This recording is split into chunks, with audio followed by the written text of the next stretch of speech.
Bismillahirrahmanirrahim. Assalamualaikum warahmatullahi wabarakatuh. Kembali lagi di channel Pena Pencari Hikmah. Kali ini kita akan bahas raja yang menjadi waliullah, muridnya Nabi Khidir alaihissalam.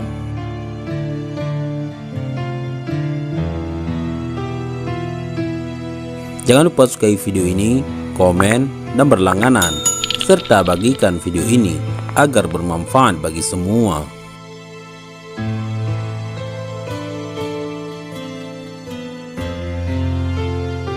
Sejak engkau menempuh kehidupan yang seperti ini, apakah engkau pernah mengalami kebahagiaan? Seseorang bertanya kepada Ibrahim. Sudah beberapa kali, jawab Ibrahim.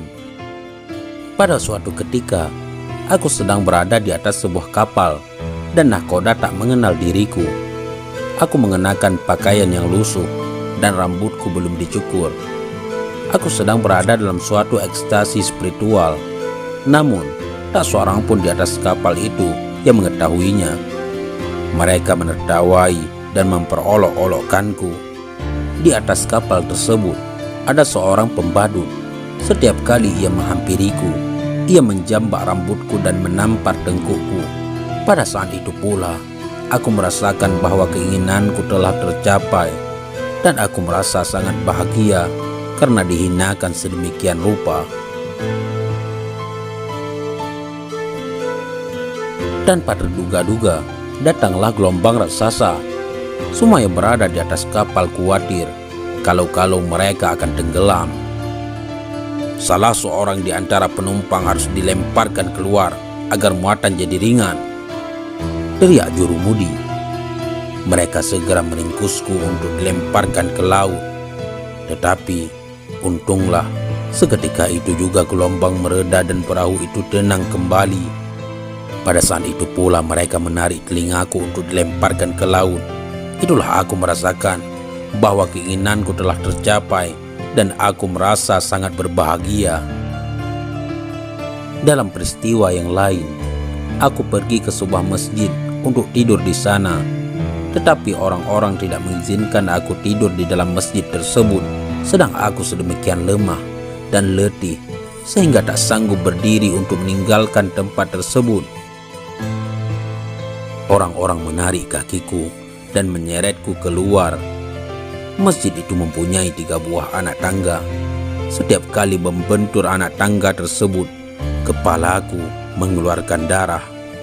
Pada saat itu pula, aku merasa bahwa keinginanku telah tercapai. Sewaktu mereka melemparkan diriku ke anak tangga yang berada di bawah, misteri alam semesta terbuka kepadaku dan aku berkata di dalam hati, kenapa masjid ini tidak mempunyai lebih banyak anak tangga, sehingga semakin bertambah pula kebahagiaanku. Dalam peristiwa lain, aku sedang asyik dalam ekstasi. Seorang pembadut datang dan mengencingiku. Pada saat itu pula, aku pun merasa berbahagia. Dalam sebuah peristiwa, aku mengenakan sebuah mantel bulu.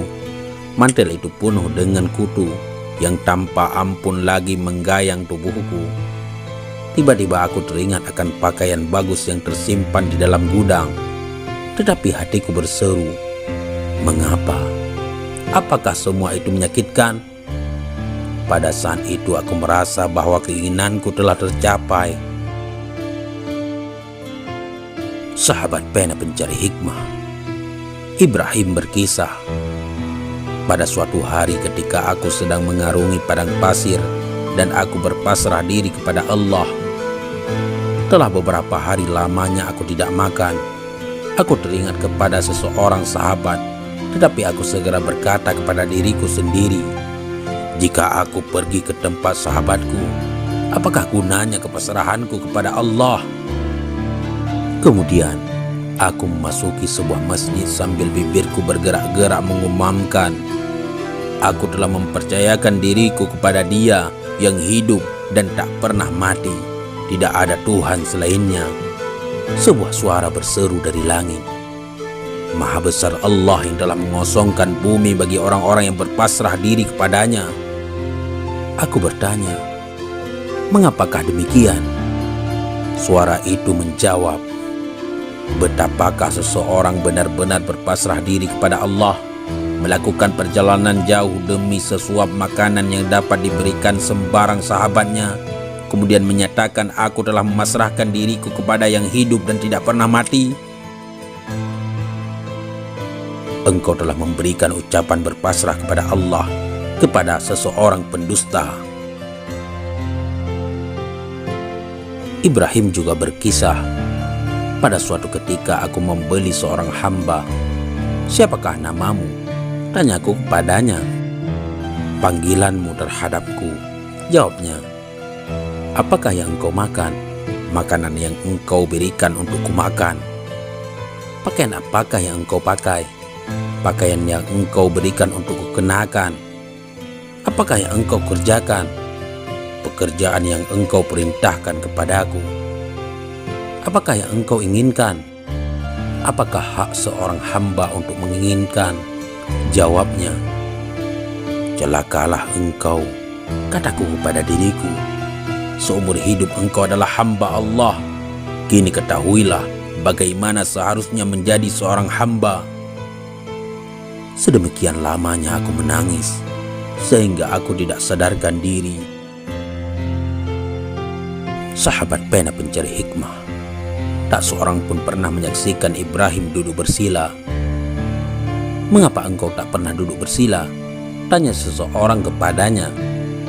Ibrahim menjawab, "Pada suatu hari, ketika aku duduk bersila, terdengar olehku suara yang berkata kepadaku, 'Wahai anak Adam, apakah hamba-hamba duduk seperti itu di hadapan Tuhan mereka?' Segeralah aku duduk tegak dan memohon ampunan." Sahabat pena pencari hikmah, Ibrahim juga berkisah, "Pada suatu ketika aku berjalan menempuh padang pasir sambil memasrahkan diri kepada Allah. Sudah 3 hari lamanya aku tidak makan. Kemudian syaitan datang kepadaku dan menggoda, 'Apakah engkau meninggalkan kerajaanmu beserta kemegahan-kemegahan yang sedemikian banyak hanya untuk pergi ke tanah suci dalam keadaan lapar seperti ini? Sesungguhnya engkau dapat melakukan hal yang serupa tanpa penderitaan ini.' Setelah mendengar kata-kata syaitan itu, aku mengadahkan kepalaku dan berseru kepada Allah, 'Ya Allah, apakah engkau lebih suka mengangkat musuhmu daripada sahabatmu untuk menyiksa diriku? Kuatkanlah diriku karena aku tak sanggup menyeberangi padang pasir ini tanpa pertolonganmu.' Maka terdengarlah olehku sebuah seruan, 'Ibrahim, campakkanlah yang di dalam sakumu itu, sehingga kami boleh mendatangkan karunia kami dari alam gaib.' Aku rogoh sakuku, dapatkan 4 buah mata uang perak yang tanpa sengaja terbawa olehku. Begitu aku melemparkan uang tersebut, si syaitan lari meninggalkan diriku, dan secara gaib di depanku telah terhidang makanan." Aku pernah bekerja menjaga sebuah kebun buah-buahan. Pada suatu hari pemilik kebun tersebut datang kepadaku dan berkata, "Ambilkanlah padaku beberapa buah delima yang manis rasanya." Maka ku ambilkan beberapa buah, tetapi ternyata rasanya asam. "Bawakanlah buah-buahan yang manis." Si pemilik kebun mengulangi perintahnya. Maka kubawakan delima sepinggan penuh. Namun buah-buahan tersebut asam pula rasanya. Si pemilik kebun berseru, "Masya Allah, telah sedemikian lama engkau bekerja di kebun ini, namun engkau tidak mengenal buah delima yang telah masak." "Aku menjaga kebunmu, namun aku tak tahu bagaimana rasanya buah delima karena aku tak pernah mencicipinya," jawabku. Maka berkatalah si pemilik kebun, "Dengan keteguhan yang seperti ini, aku mempunyai prasangka bahwa engkau adalah Ibrahim bin Adham." Setelah mendengar kata-kata tersebut, segeralah aku meninggalkan tempat tersebut. Sahabat pena pencari hikmah, Ibrahim juga mengisahkan, pada suatu malam Dalam sebuah mimpi kulihat Jibril turun ke bumi membawa segulung kertas di tangannya. Aku bertanya kepadanya, apakah yang hendak engkau lakukan? Aku hendak mencatat nama sahabat-sahabat Allah, jawab Jibril. Catatlah namaku. Aku bermohon kepadanya. Engkau bukan salah seorang di antara sahabat-sahabat Allah, jawab Jibril. Tetapi aku adalah seorang sahabat dari sahabat-sahabat Allah tersebut. Aku bermohon hampir putus asa. Beberapa saat Jibril terdiam. Kemudian ia berkata, telah kuterima sebuah perintah. Tuliskanlah nama Ibrahim di tempat paling atas, karena di dalam jalan ini harapan tercipta dari keputusasaan. Sahabat pena pencari hikmah. Suatu hari ketika Ibrahim sedang berada di sebuah padang pasir, seorang tentara menegurnya. Siapakah engkau? Seorang hamba, jawab Ibrahim. Manakah jalan ke perkampungan? Tanya tentara itu. Ibrahim lalu menunjuk ke sebuah pemakaman. Engkau memperolok-olokkanku, hardik si tentara. Kemudian memukul kepala Ibrahim hingga luka dan berdarah. Setelah itu, ia mengalungkan tali ke leher Ibrahim dan menyeretnya. Beberapa orang dari kota yang terletak di dekat tempat kejadian tersebut kebetulan lewat. Menyaksikan hal ini, mereka berhenti dan berseru, "Hai orang bodoh, orang ini adalah Ibrahim bin Adham, sahabat Allah." Serdadu itu cepat berlutut di depan Ibrahim, bermohon agar ia dimaafkan. Engkau mengatakan bahwa engkau adalah seorang hamba. Si serdadu mencoba membela diri. Siapakah orangnya yang bukan hamba? Tanya Ibrahim. Aku telah melukai kepalamu, tetapi engkau malah mendoakan keselamatanku. Aku mendoakan agar engkau memperoleh berkah karena perlakuanmu terhadap diriku, jawab Ibrahim. Imbalan terhadap diriku karena perlakuanmu itu adalah surga, dan aku tidak tega jika imbalan untukmu adalah neraka. Mengapa engkau menunjukkan pemakaman ketika aku menanyakan jalan ke perkampungan? Tanya si serdadu. Ibrahim menjawab, karena semakin lama pemakaman semakin penuh, sedang kota semakin kosong. Sahabat pena pencari hikmah. Suatu hari Ibrahim bertemu dengan seseorang yang sedang mabuk. Mulutnya berbau busuk. Segera Ibrahim mengambil air dan basuhnya mulut si pemabuk itu sambil berkata kepada dirinya sendiri, apakah akan kubiarkan mulut yang pernah mengucapkan nama Allah di dalam keadaan kotor? Itu namanya tidak memuliakan Allah. Ketika si pemabuk siuman, orang-orang berkata kepadanya, pertapa dari kurasan telah membasuh mulutmu. Si pemabuk menjawab, sejak saat ini aku bertaubat. Setelah bertaubat sedemikian, Ibrahim di dalam mimpinya mendengar sebuah seruan kepada dirinya, engkau telah membasuh sebuah mulut demi aku, dan aku telah membasuh hatimu. Seorang raja berkisah, ketika aku dan Ibrahim bin Adham sedang menumpang sebuah perahu, tiba-tiba angin topan datang menerpa dan bumi menjadi kelam. Aku berteriak, perahu kita akan tenggelam. Tetapi dari langit ku dengar sebuah suara, jangan khawatirkan perahu akan tenggelam, karena Ibrahim bin Adham ada beserta kalian. Segera setelah itu, angin mereda dan bumi yang kelam menjadi terang kembali. Sahabat pena pencari hikmah.